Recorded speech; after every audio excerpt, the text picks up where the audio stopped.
Today's our third video. Our objective is to look at the EOC founding fathers and also the Gilded Age. Our overall objectives for each one is to identify significant individuals that were influential in establishing the Constitution and in general the American government. And the second portion is to explain what the Gilded Age is, understand the impact of big business, and identify points of view of the late 1800s. So you should have already completed this page over the amendments and also your maps. There are finished maps for you to look at. So if you want to make sure that you did this portion correctly, go to your Canvas page and look for those finished images. So we're going to start on this page where it says the background to American history. Now, moving forward, this would have been Unit 2 when we talked about the Celebrate Freedom Week. And so you're not going to know the individuals you need to add unless you watch the video. So we're going to start with Jonathan Trumbull, Sr. This is the colonial governor who sided with the colonists against the British. Now on the EOC, they can really look at this from multiple perspectives. In general, what you need to know about him is he's influential in the foundation of American history. Our next one is Benjamin Rush. He's known as the father of American medicine. He was also one of the signers of the Declaration of Independence that you're going to be responsible for knowing. In your next blank, please put John Peter Muhlenberg, a clergyman who recruited soldiers to fight the British. Then you need John Witherspoon, another signer of the Declaration.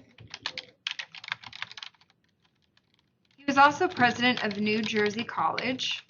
Today, this is Princeton University. For the next one, John Hancock, president of the Second Continental Congress, and also a signer of the Declaration of Independence.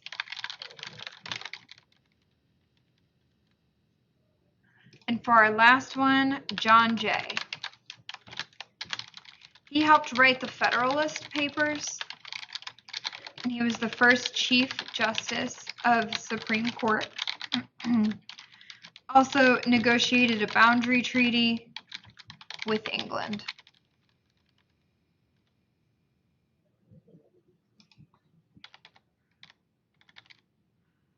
Off to the side here, I also mentioned to add Charles Carroll. He's another significant signer of the Declaration of Independence. His information is also included in the Brown book that your teachers have in their classroom. So if you need to identify further information or to go back over any of these, you have the resources in your classroom. If we look at our vocab for this section, you'll see it has definitions for the Declaration of Independence, U.S. Constitution, and the Bill of Rights. These are all really important to be able to differentiate between the three. Eminent domain was actually covered on the EOC amendments portion when we talked about the Fifth Amendment. But right here, I would like for you to highlight or somehow make a box around, indicate in some way that liberty, egalitarianism, individualism, and populism all go together. In fact, Alexis de Tocqueville identified these 5 key characteristics of American democracy. When he came from France, he wanted to study democracy in America, and specifically he looked at our prison system, and he established these 5 different characteristics as part of our democratic life. Laissez-faire is an important concept that we've talked about. I apologize. This also includes laissez-faire with Tocqueville. Laissez-faire is an idea, though, of a hands-off approach to the economy, that the government really needs to take a step back, and whatever businesses are meant to succeed and whatever businesses are meant to fail will do so without any sort of government interaction. In God We Trust, I added off to the side here that it also can be referenced back to the Cold War. If you remember, the Cold War was a arms race and a space race between the United States as a superpower and then also Russia or the USSR post World War II. This was added as a way to distinguish the United States from the Soviet Union. Specifically, the United States wanted to create this idea that we were more free than the Soviet Union ever could be because they are communist. So specifically this freedom of religion. It's not to say that we only believe in one God and that is the true God representing all people of the United States, but rather we have freedom of religion and communist countries like Russia do not. And then as you scroll down, I highlighted each of the individuals that we included in our graphic organizer up here. They're also included down here, including Alexis de Tocqueville, where we talked about the 5 different characteristics of democracy. When you scroll down, there's another graphic organizer, and this is from your Brown book. And so if you want to go back and reference it, through your Brown book that your teachers have in your classroom, you can, but it talks about the different aspects of the Declaration of Independence, the U.S. Constitution, Bill of Rights, and then Tocqueville, what does it mean to be American?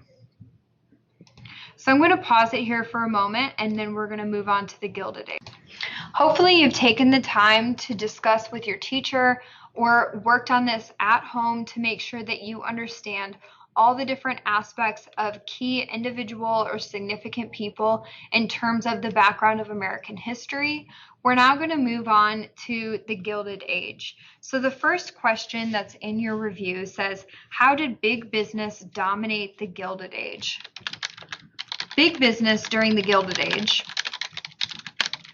was dominated by different monopolizing companies and using by what we consider today's standards as unethical business practices in order to dominate the industry. Examples of this include the steel industry, the oil industry, and also the railroad, specifically with the development of the Transcontinental Railroad.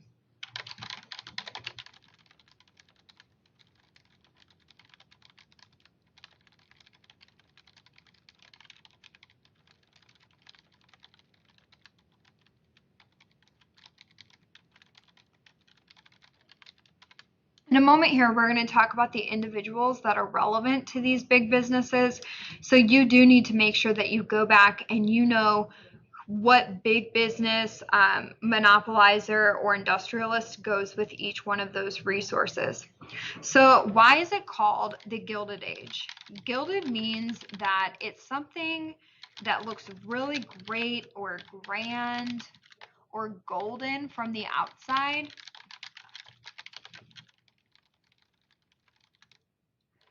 So this would be the image that immigrants would have. So immigrants that are coming over have this idea of America, this new ability to start a new life, to have new opportunities. And so from the outside, America looks like this beautiful place of opportunity. However, in reality, it is actually very corrupt and unequal. How do railroads spur industrialization? Well, first of all, you have to know what the Transcontinental Railroad is. So it goes from one end of the continent to the other, from east to west. So the Transcontinental Railroad spurred or increased industries, and they do this by connecting different goods and services and resources coast to coast or from east to west in the United States. All right, so what is big business? They dominate during the Gilded Age. The Gilded Age is the idea that from the outside, it looks beautiful, it looks golden, it looks like a land of opportunity, especially to immigrants, but in reality, it's corrupt and it's unequal. And then railroads, specifically the transcontinental railroads, spur or increase industries or industrialization because for the first time, you're able to connect goods and resources coast to coast. For reviewing the key terms of the late 1800s, you can simply go through here and be sure that you can apply these terms that you see listed here. I have the key here, so if you like, you can go through, but don't just write in the answer and move on. Be sure that you take the time to read over these and understand what each one means. So the principle of free enterprise calls for minimal government interference. Remember that another term for that is also laissez-faire or a hands-off approach. The Pendleton Civil Service Act was a major step towards civil service reform. If you work for the government during this time period, it really was a popularity contest. Whoever you had friends with upstairs, they're the ones who got you a position. And what it does is it creates an unequal or also a corrupt government. So civil service reform requires for certain tests and standards to take place in order to work for the government. While it achieved some election success in the early 1890s, populism faded by the end of the 1800s. Powerful bosses like William Boss Tweed, if you would add that in, of New York led political machines that controlled governments in many states and cities. This term political machines you need to be aware of. These are the corrupt people who really ran different big cities, the most famous being William Boss Tweed. The Interstate Commerce Act gave the federal government the power to oversee railroads rather than it being monopolized. This is one of the very first major steps towards regulating business, or the government getting more involved in breaking up trust and breaking up monopolies. The first transcontinental railroad is completed, and we talked about what that means up here. The Dawes Act, this is really important for you to remember. A lot of students mix this up with the Homestead Act from the earlier unit. The Dawes Act is an attempt to assimilate American Indians. Assimilate means to blend together. So think about that foreign exchange student who comes and visits the United States for a year and they start acting like they're different classmates. They take on the culture of the larger majority group. That's what assimilation is. The cattle industry of Texas was boosted by the building of railroads, and then the Homestead Act is the one students often mix up with Dawes Act. This provided free land to settlers of the Great Plains if they were willing to live on the land and cultivate it. Furthermore, identifying the different points of view, the point of view from the industrialists, these are the people that own or monopolize these different big businesses. So they believe that they should be a laissez-faire perspective, that government should keep their hands off. Social gospel movement is the idea that Christians or fundamental Christians should be looking out for those immigrants who are living in poor and unsanitary conditions.